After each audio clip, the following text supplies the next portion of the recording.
Well, hello and welcome to another episode of the Edufuturists podcast. It feels like that's now got really, really clinical, and that that's how we start off every podcast. But if at least we do something professional and the right every single time. But we are glad to be in the throes of another episode, and we are fast approaching. And we were just chatting about this before we came on air, fast approaching our 10-year anniversary of Edufuturists, which is pretty epic to have been doing this and having conversations with incredible people about the future of education, technology, what matters, the purpose of education, how we can do things differently, how we can support young people and learning at all ages, not just young people. And so it's great to be here. Steve, I love you, mate, but I don't really care whether you're having a good week or a good day. Like, if you are, Cheers, great. If you're not, then just tell somebody who cares. Well, let me just tell you about my week, if that's all right, and we'll just spend the next 40 minutes doing that. Is that all right? No, because that will be 40 minutes. If anybody knows anything about the podcast, you'll know that Steve will go, I just want to tell a story. And then he goes back to 1987 when he used to be this. And no, I'm joking. He doesn't really. I don't go for a winner or a... When you were 20? Before I was born. Before I was even born, Ben. Well, we have got a guest in the studio, so that we won't waffle too much at the beginning. We might waffle in the middle, but we have got a guest in the studio, so we are straight away going to introduce or let Julia introduce herself. Tell us a little bit about you, Julia. It's great to have you on the course. Tell us a little bit and let our listeners know about how you've got to where you are and what you're doing. Brilliant. Well, thanks firstly for having me on. Yeah, I'm a mother of two who are now, well, I've got an empty nest now. My daughter, 22 at uni, and my son, 19 as well. So that feels good. But I'm also a author of the book Lights on Learning. I used to be a filmmaker, documentary maker, so I love stories. That's how I view the world. I host an online community of parents. And really for the past, I guess, 20 years, my body of work has really been about human flourishing, and in particular, how we learn. And yeah, learning is as natural to us as breathing. And I'm particularly interested in helping families, whole family in transformation. So in a nutshell, that's me. So when I suppose we will step into the wording, we're going to spend quite a bit of time unpicking the Lights on Learning, but also then how that's stimulated into a book. But when flourishing, I suppose, if we start there in terms of what would you say your definition would be, because flourishing is always a hot topic, like many buzzwords. We want people to flourish. We don't, and I'm guessing from reading the book and seeing what you've been doing, flourishing is more than just a buzzword. But maybe what's your definition? What is your meaning and the work that you do around it? Yeah, for me, it's like who we're being on a day-to-day or minute-to-minute basis, really. It's how we're feeling, the thoughts that we're having. So being much more consciously aware and attuned into our bodies, our nervous system. And it's really being, aware of who we're being and how that affects how we show up in the world. So that for me is really where I start with anyone. And originally, I guess I started working with my own family, which is how I became what I call an accidental educationalist, and began to see her lights dim, her become more and more unhappy. And so for me, human flourishing is like, well, how do we explore our potential with ease and flow and joy and gratitude and abundance, but also use the times that we become what I call lights off, disengaged, frustrated, even angry and in despair. How do we use that to learn and grow and I guess ultimately become all that we can be? I like that. Yeah. Can I just, before you Go into that, this idea about the idea that we are all designed to flourish. And I love that you said there about acknowledging that there will be times when our lights are dimmed or our lights go off, and what that tells us, as much as when the lights are on. And I wonder if they maybe talk at that, because naturally most of us want to think, well, let's just turn the light on all the time. Yeah. But then you're actually going, okay, well, when the lights are off, what are we learning from that? I think there's something in there. Yeah, definitely. And I think I made the mistake really early on as well, when I started working with more children other than my own, that disengagement is a bad thing. It's a problem. We want to switch them back into being engaged as quickly as possible, get their lights on so that they can, access learning.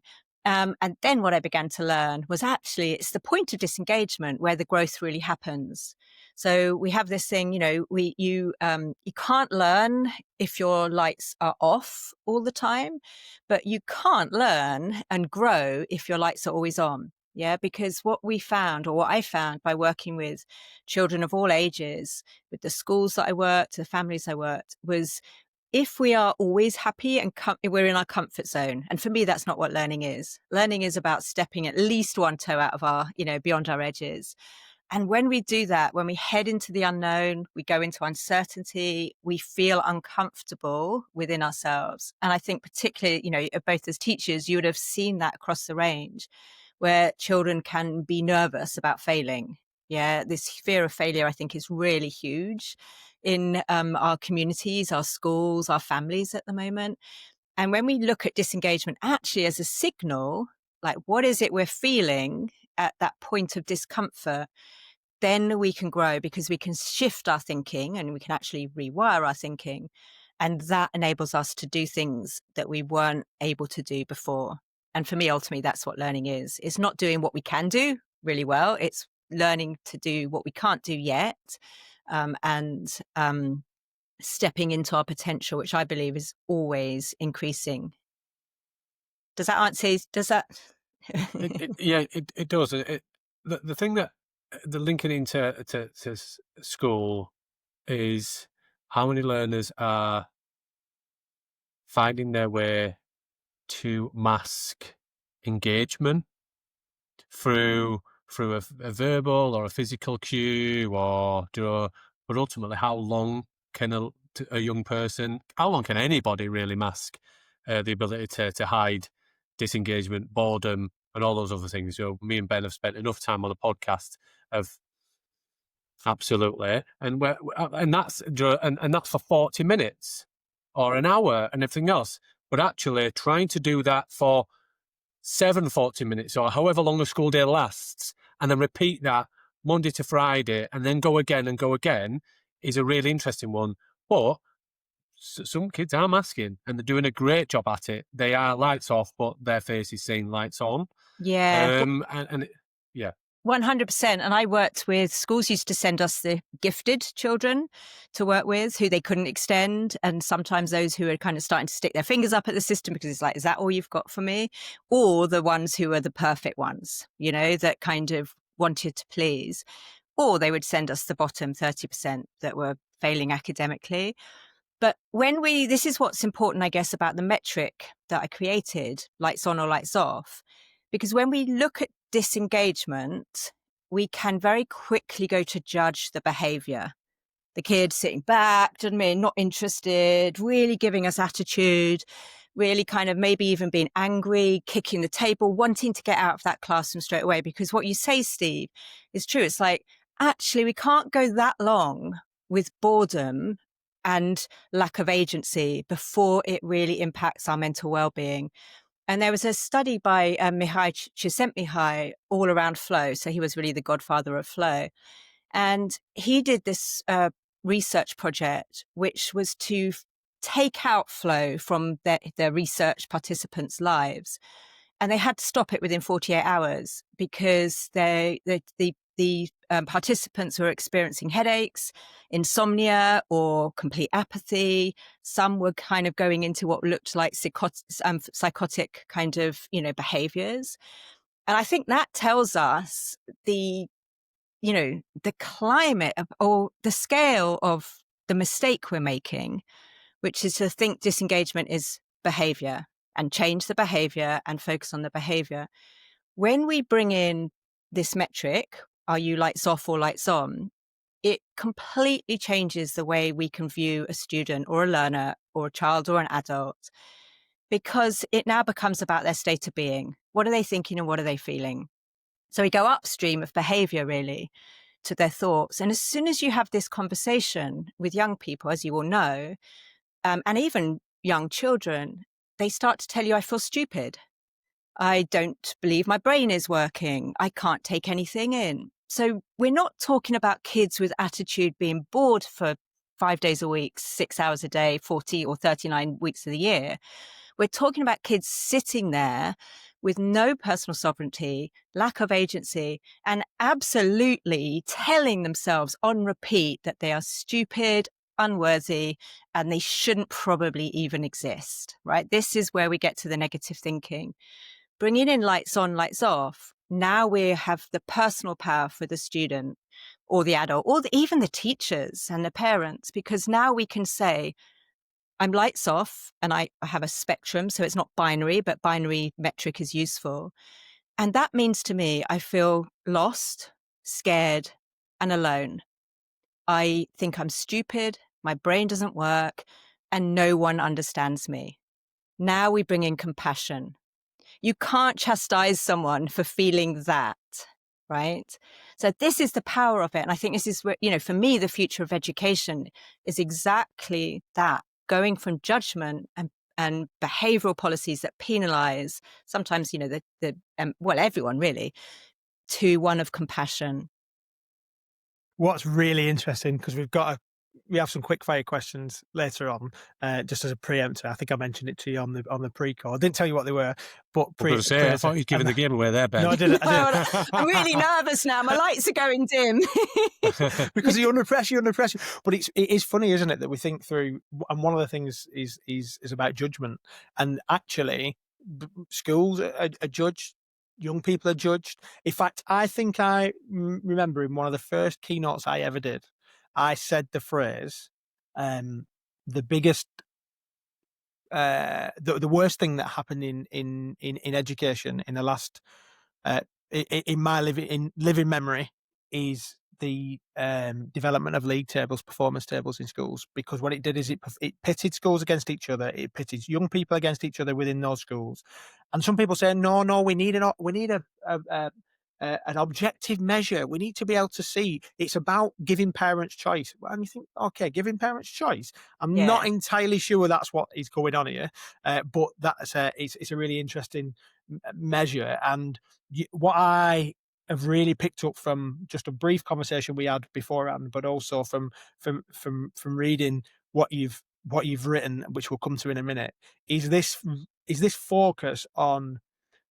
And it's a laser focus, and we'll talk about the metric and all the other bits that go with it. But there's a laser focus here on three things that really matter. And schools often focus on one or two of these, and parents possibly focus on one or two of these.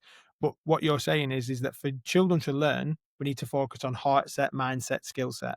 And I wonder if you could help us with that, because it's really interesting that we've managed to curate guests recently, and almost every conversation somebody talks about happiness, joy, fulfillment, engagement, and not engagement just in are they here, and but are they here? Are they involved? Are they thriving?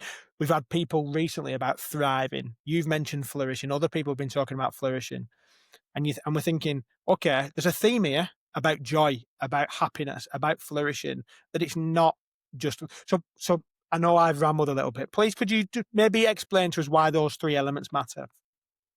Yeah, so for me, we start with Heartset. I believe that all of us as human beings are born with a natural way we choose to express ourselves, and a gift or a talent of something we're naturally good at, right? That we can become great at over time.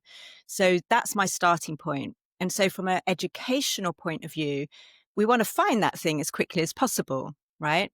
So, and what I began to see when children would come to my center is I would see they were very definite ways that children would like to create and apply knowledge, or, the knowing that they were gaining. And I called it their switch. So for example, we would have the engineers, they would love to rush to the Lego or play with cardboard. They were like problem solving, making things. They were very active and in the learning experience. We had the wordsmiths, right, who would play with words and maybe want to write the scripts if they were doing a collaborative project, filmmaking or something. We would have the digital wizards. My son, age 7, I discovered he was a digital wizard, who liked to use tech, but to create with, to really, really explore it. And what began to happen is when we began to do projects, so Lights on Learning is all really about project-based, and the more real world we can make it, the better, as you know. When we began to put children in teams through their switches, something magical happens, because now you have really high-performing teams. You don't have people going like, well, they'll get on, they're the same level academic. You say, okay, we put the digital wizard with the writer, and then we're going to put a performer into the mix. And actually, we're going to put an engineer in, because actually the project is about science, right? Or making a bridge or something or other. And what you then get is you get a team who are playing to their collaborative advantage.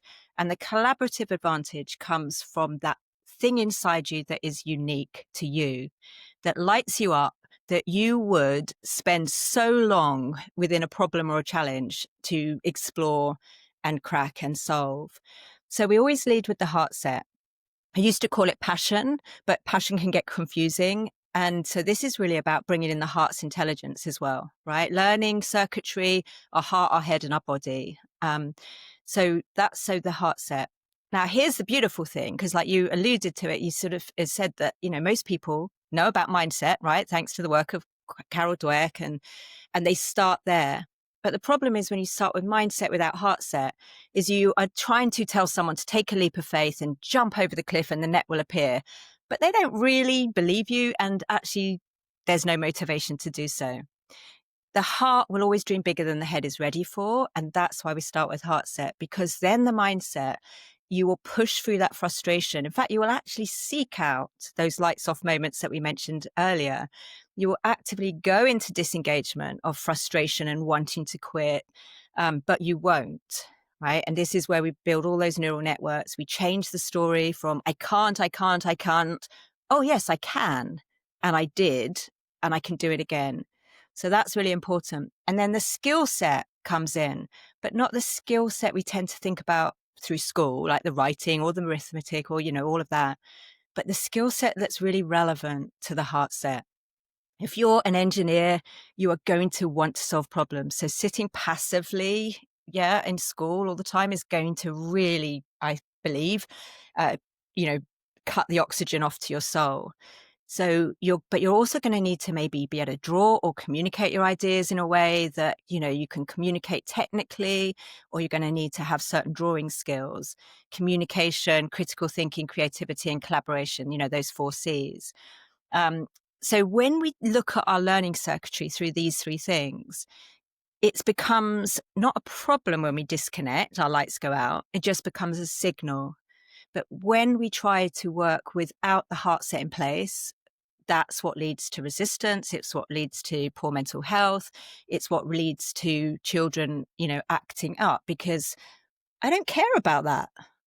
Why should I feel uncomfortable for something I don't care about? Heartset changes it. It's like, actually, I'm prepared to feel uncomfortable because I really care about that. And if I can just quickly tell a story of Ollie, who I met him in year 9, so he was 13. He'd felt a failure, stupid, for all of his entire schooling career to date, had loads of special educational needs. Still, his inner dialogue was, I'm stupid, my brain doesn't work, and I do not want to be seen or heard at school, right? So that's about 10,000 hours I worked out, okay, of feeling that with lots of intervention. Within the first visit to my center, I know exactly what his switch was. He was a visual storyteller. Throw technology in, all the better. Give him a camera, then he came alive. And then within 12 hours, he was a completely different student. Within that academic year, he was now having his best school report ever. The teachers and the head teacher went from seeing him like not give any eye contact, not engaging in the classroom in any shape or form, never doing his homework, to absolutely transforming and actually, really knocking on the head teacher's door and saying, can I be the school photographer or all the events? So Heartset, without it, good luck. With it, joy, gratitude, love, abundance absolutely gets unlocked really, really fast. So much to unpick. So much to unpick. I suppose it's a great panacea to aim for. and it's not just to aim for because it's been done. Yeah. But I suppose these people go, oh, that sounds brilliant in principle, but how does that even work? What I'd love to unpick next, Julia, is what does that even look like? Do you know, how do you actually do that, and what do you actually do that kind of gives us practical examples of how, what does that work in practice? I think is where I'm getting at. Yeah, brilliant. So really simple in practice. And like you say, all of this builds on brilliant educational practice that's already happening, okay, in schools all around the world, you know, the sort of education at its best. So it's, I'm going to give an example, again, tell it through a story so we can really ground it, and give it through the eyes of a 6-year-old, and about her writing, handwriting. So again, if we anchor it in academics, we can see how it works, and bring those people on who maybe think, oh, passion-led learning is just too far out there. Actually, we want academics, because I don't think it's either or. I think it's both. So Bryony was 6 years old, quite a high achiever, but she was starting to feel anxious about going to school. She was complaining of a tummy ache, you know, wanting more days off. And then her mum found me, and her mum's like, I think this is a mindset problem. It's like, okay, let's have a look. Then lockdown happened. Yeah. And so I began to coach her mother and say, okay, well, first off, what we want to, if we think mindset, what is she actually saying? Okay. And what her mother noticed is it always was around writing. So the mother, you know, as during lockdown, all those parents that had to try to get their children to read and write and do the schoolwork that was happening. And it was around writing that she would start to get anxious and lose her pen, suddenly become hungry, need the toilet. And so when I said to her, well, what's she actually saying? The words were, I'm rubbish at writing. Okay, so really simple. Any teacher or parent or even a peer mentor could have that conversation. What do you actually think about yourself? Yeah, when it comes to maths, or as a learner or as a human being. So then we looked and we go, okay, we know the problem isn't her writing. Actually, we know her problem is her fear of writing. So yes, it's a mindset issue, but it's really fundamentally a belief about herself issue, right? Problem or opportunity. So then it was next like, well, what does she love to do? Oh, she loves dinosaurs. She loves reading all the knowledge and facts and then sitting her younger brother down to tell him, right? So she liked teaching her younger brother.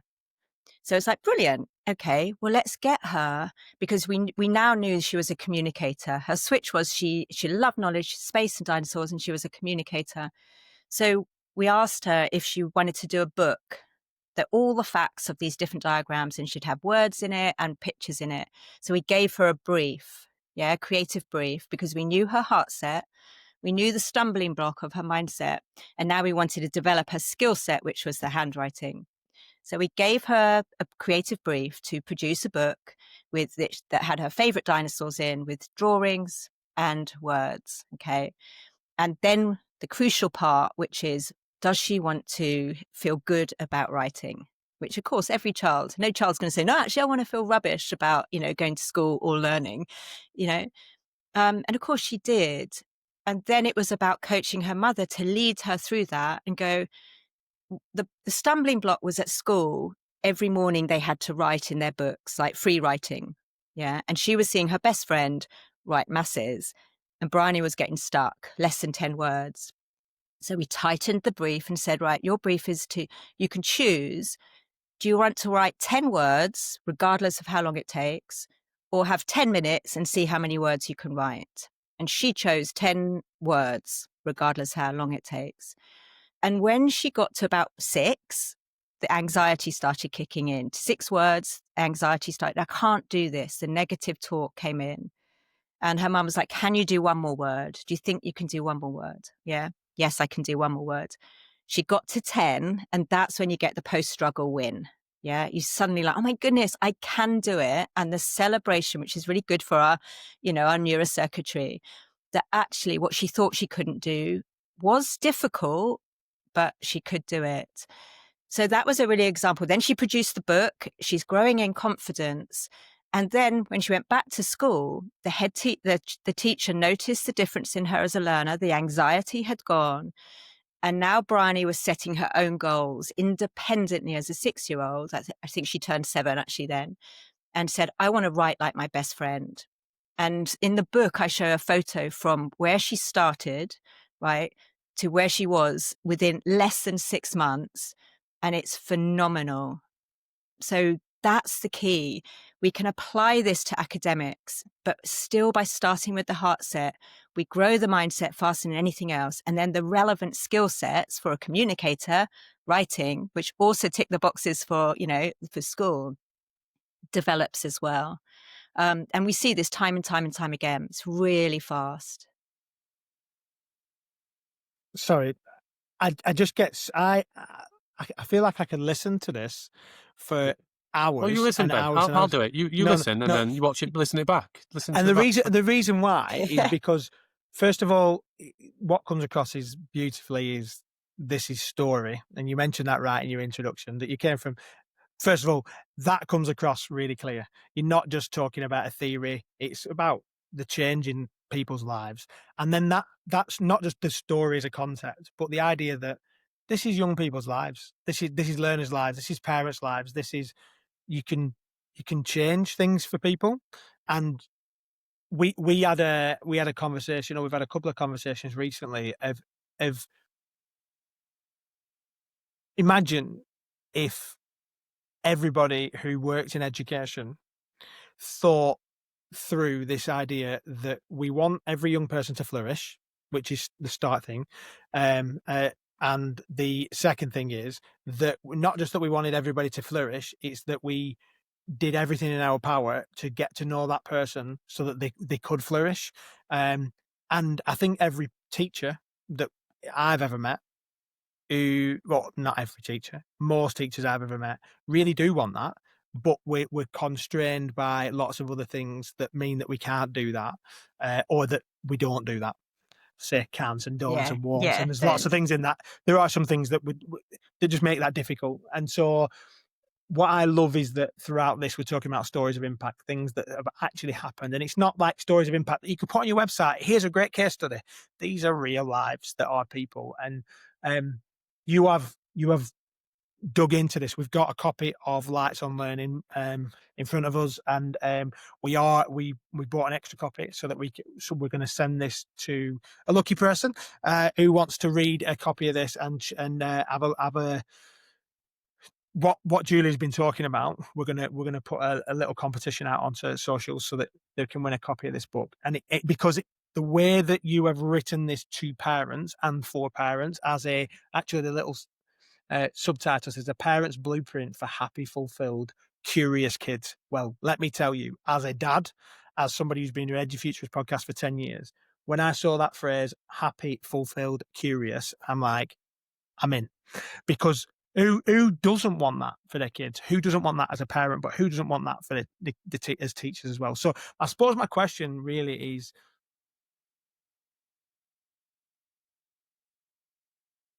how does this translate to the teacher in a classroom, to a parent at home, to somebody who feels like my kid's lights are out and I don't know how to turn this back on? I felt like it was right to go here.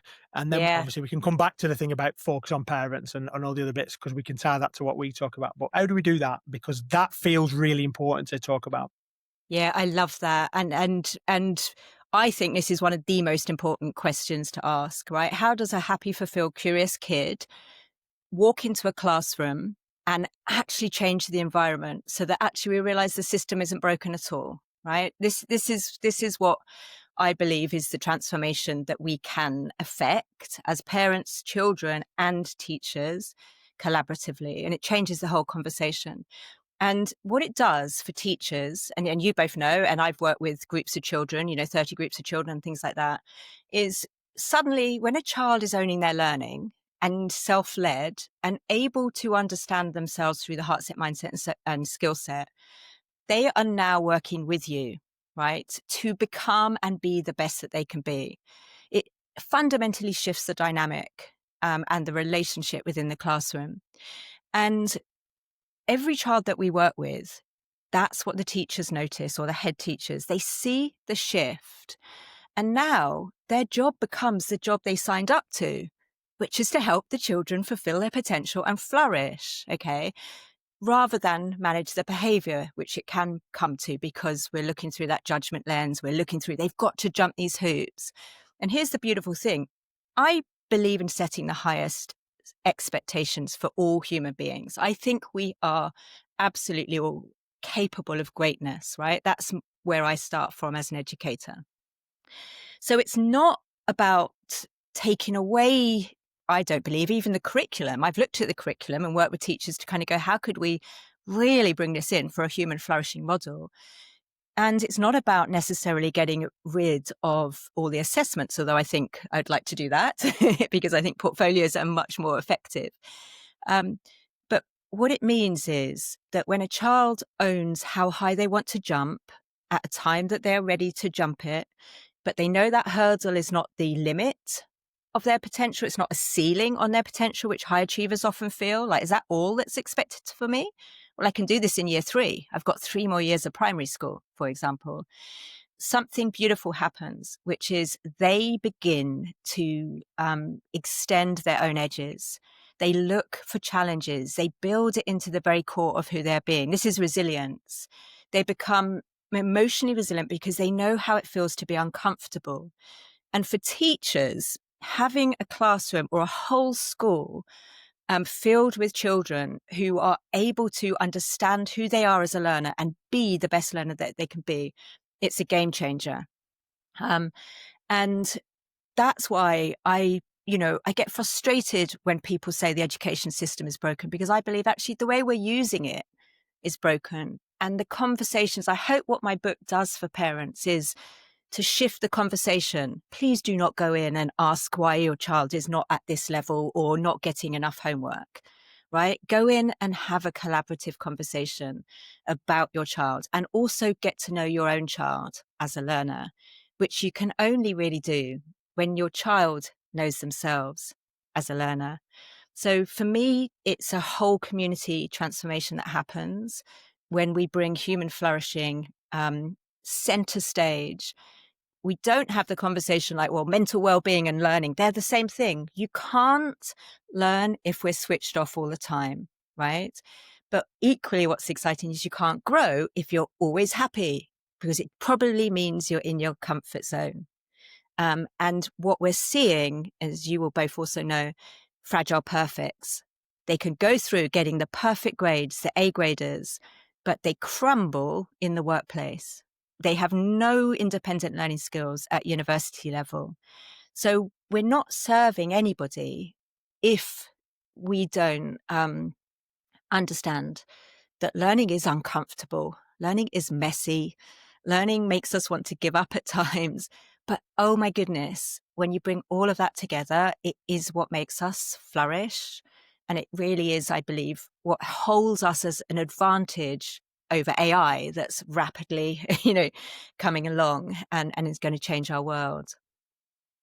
Yeah, and in that response, you talked about parents, and Ben wrote an article, what feels like last week, but it might have been a month ago, it might have been 3 months ago, Ben. But Ben recently, in the last 6 months, wrote an article in regards to homework and the consequence, and basically how parents often feel that they are extensions of school. And as a daughter, my son doesn't really bring homework home. He's not in that age group, thankfully. Yeah, if it was, I would be really concerning. I don't think homework is I'm not going to get on my soapbox. Let me just leave it there. But he's 3-4 in January. Ella is 5, and 6 in July. And when Ella has homework that comes home every week, and she has activities to do, one of those is reading. We read every night. She is going through phonics and all of those bits, but sometimes she will do her phonics book and she will read herself. And sometimes I will read with her because I love reading with her, and she'll pick some bits out. Sometimes that is a challenge after a long day. And sometimes we'll look at her homework and I'll ask the question, is there anything, as I talk about these activities and we discuss, do you want to do them tonight, first and foremost? Second one, is there any of these activities, if you do want to do them, that you might want to think about that you'd enjoy? She's loving some bits of it. Absolutely loving it. And I'll celebrate that. But often I'll look at it and she'll go, not tonight. And I'll just go, absolutely. And we just don't do it. We've done digital skill stuff that definitely isn't the homework she's been sent home, because I want to do some speech to text storytelling, and all of these kind of things. Because and literally, when we did that first time, it let us, because she couldn't physically write the words out and she was struggling with it because of her age, but she could speak out. We've done it before Halloween. We've done it before trick or treat. We did it. We've talked about Christmas, lots of different things, and Ollie gets involved in it because it brings it to life for him. What I'm saying is how parents can, and caregivers, guardians, whatever we want to call them, can actually support learning and enjoyment and flourishing at home, and be in a position where you can. I don't think I'm a homework refuser, but I will refuse to do homework if Ella doesn't want to do it. And that sounds, and people always go, she's 5. What do you mean she doesn't want to do it? Make her do it. I'm like, absolutely. Well, that's not my style of parenting. That's not what I believe for Ella. I want to light a passion under Ella. I don't want to disengage her at 5-year-old and tell her she's got to do some stuff, because literally she's not going to then do it the next day. And I tell the teachers, I was like, if I force her tonight, you ain't getting a good Ella tomorrow and next week, because she'll just have switched off so early. Anyway, what are we saying, Julia? Come in. Yeah, well, what I love about that is you're using discernment, right? And that's what I would encourage all parents to use. And also to look at where is homework more what I would call consumerist rather than creator. So what you're talking about when you start doing the screen to, talking to create and write. For a 5-year-old, let's separate out the skill set of handwriting, which is really difficult for most 5 years old, right? But upon which they're judged about then their storytelling, right? So what I love about what you're doing is storytelling. Let's find out the stories that our children have within them, because they all do, right? And so you're facilitating there something that is enabling her Heartset to be opened up, to be switched on. And you're using your discernment as a parent to kind of go like, no, I'm not going to sit down for 3 hours. I had one parent phone me and go, it's taking me 3 hours to do my kids' homework. I'm like, what are you doing? You shouldn't be doing their homework anyway, because he was older. But also, if it's taking that long, there's something seriously out of alignment, both, with you and your communication and connection, but also with the value you're placing on it. But where parents, I encourage them, is to become creative, like you're saying, Steve, which ultimately is to kind of go, this is the task we've been given. We can choose to do it or not, especially in primary school. But what if we got creative with how we did it? Yeah. And so, bring it on. And, I'm exactly like you are, Steve. When my son went back into school, because I home educated from when he was 7 till 11, he chose to go back into secondary. He realized actually the homework he was being set, the teachers didn't really care if it was excellent or it was just done and handed in. And so he began to choose to not do it. And I said, that's fine. What's the consequence? And he just said, well, it's detention. But I'd prefer to have 15 minutes of detention than waste my evening doing homework. So he had that choice. I said, as long as you know the consequence, that's great. I don't think he ever actually got a detention, to be honest, because he was he was a great student and, empowerment. This episode of Edufuturist is powered by Integrated Systems Europe, the must-attend event for educators, technologists and institutional leaders seeking to shape the future of learning. From the 3rd to the 6th of February 2026, ISE returns to Barcelona, uniting the brightest minds and the boldest ideas in the edtech industry.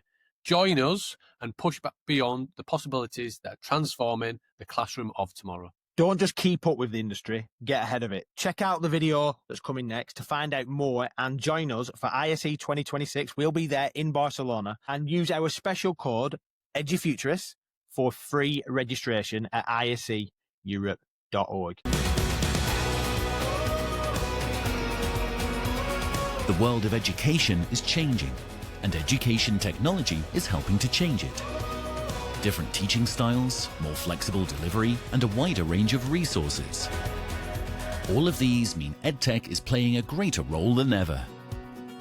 And that applies to learning taking place in the classroom, the lecture hall, the corporate training center, or delivered online. Integrated Systems Europe is the world-renowned annual tech show for the systems integration and audio-visual industry. At ISE 2026, you will find all the leading EdTech brands in our Education Technology Zone in Halls 1 and 2, in our Connected Classroom Showcase, and across the show floor. Solutions on display include wireless presentation systems, interactive displays, short throw projectors, collaboration tables, VR and AR systems, lecture capture, and integrated lecterns. In fact, ISE 2026 has everything you need to create learning experiences that are engaging, involving, and inclusive. See what you can learn. Come to ISE 2026 and explore the future of EdTech.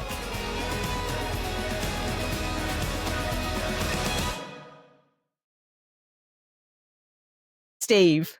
But this is so cool where you've just said you've talked through this, and it's this agency piece. We feel like sometimes I think, I wonder if we'll get through a podcast episode where we don't mention the phrase agency with guardrails thing that we talk about, and talk. I feel like we've been banging on forever.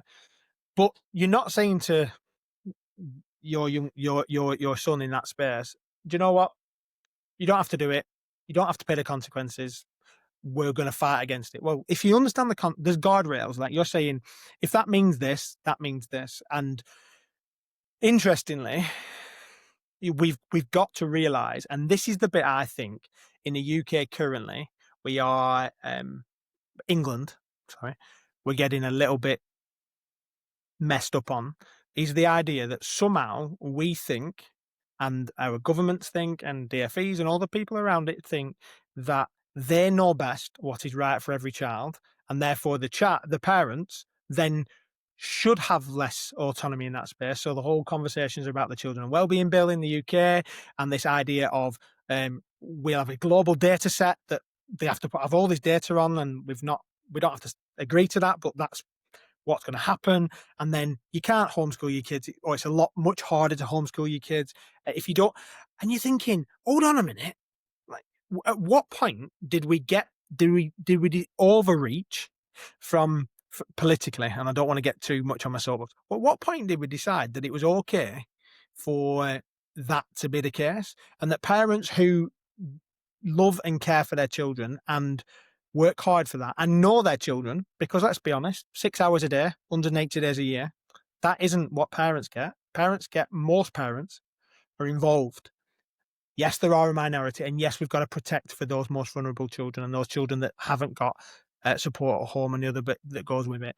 But what I will say is that we believe in agency, and we believe that agency with young people and agency for parents is super important. And I know that that's a theme that right throughout your book and all the research that we've been looking at that around you in conversations, it's categorically clear that you want to develop that agency and autonomy. And you did it with your own children. You've done it with the children that you support, young people that you've supported through your work. I think just want to, before we go to quick fire questions, if this is okay, is to come back to that conversation about those parents then, and developing the agency in parents. And we've talked a little bit around this, but we're writing a book, as many people know. Well, I say we're writing a book, but by the time this comes out, we have had to have written it because our publishers are falling out with us. But when we're recording, we are almost done with it.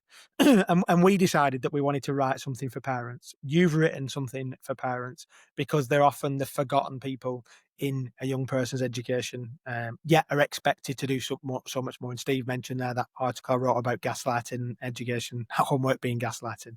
It caused a bit of a stir, by the way, unsurprisingly. We want to think about this practical. If you were to give messages to parents, other than what we've gone at, what would you want to say? What would you want to say to parents? Because you've got an audience of people, many of whom are parents. What would you say? Yeah, well, the first question I always ask any parent is, are your own lights switched on? Where are you tuning in and connecting with your own radiance? Because when our children disengage or get fed up of the education system and can see it's out of alignment, we can also feel very lights off, right? So that's the first thing. Are you happy, fulfilled, and curious, right? Because if you're not, chances are your child is holding up a mirror, and what feels really, really painful is how much that hurts. The emotional discomfort of being unfulfilled is really painful. Yeah. So my starting point for all parents, I believe we are the best and first and most leaders to help our children to flourish, because the learning culture within our home is what really counts.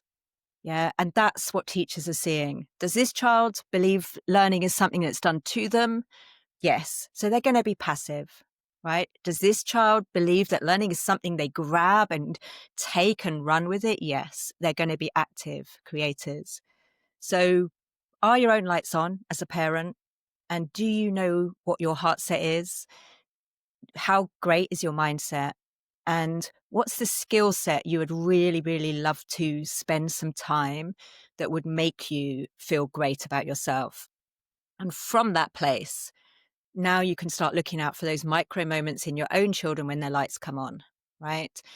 And stop obsessing about conversations with teachers that just do not go anywhere, right? Try to be, I guess, more collaborative in it, and really try to get to know your own child, of who they are, how they think, how they feel, and who they're being as a learner, because that's the biggest gift that I think you can give them.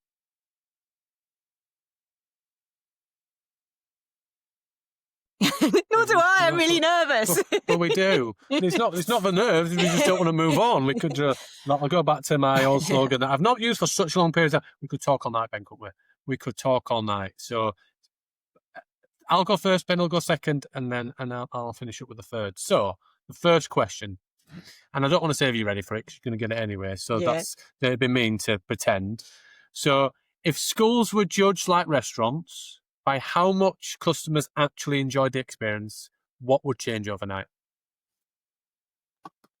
You would effectively have people refusing to eat. So it would be really clear, because you're putting food on the table.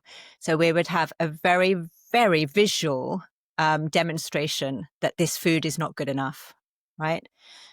What would change overnight is we would start looking at it and going, well, what's wrong with the food? How could we change this? And what do our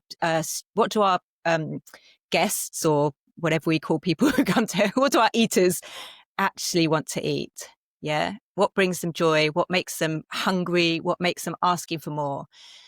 So basically we would begin to, I believe, serve, let's use that. And we would begin to serve a better diet of learning all around. Look at that. That is well on point as an answer. Okay. Set number 2 is, what's the most dangerous myth that educators tell themselves to avoid real change? Their hands are tied, 100%. So many teachers I've heard say, my hands are tied, the curriculum is stopping me do it, and I can't do what I want to do. I call BS on that. Yeah, I think it's the same kind of view that we're in a box. What box? Right? If we're in the box, there is no key to it.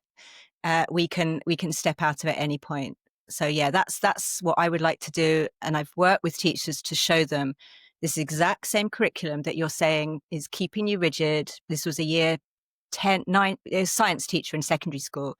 And we applied Lights on Learning to it. And it was like, oh my goodness, how creative and free could their science delivery be? It's one. Don't say you're ready for it. No, you're No. born ready. So, okay. If a 10-year-old asked you why they have to go to school, what would you actually say? If a 10-year-old asked me if they had to go to school, what would I actually say? I'd say, you don't actually have to. It's your choice. What would you like to go to school? And what do you think you would get from it? and what are you going to choose? So 100% I would put the choice, which I did for my 9-year-old when she said, you may as well send me to prison every day, Mum. That's what it feels like. Clearly telling me that school was not a good place for her. So yeah, I would definitely say you don't have to go to school, but it is a great place to learn if you choose to do so. Yes.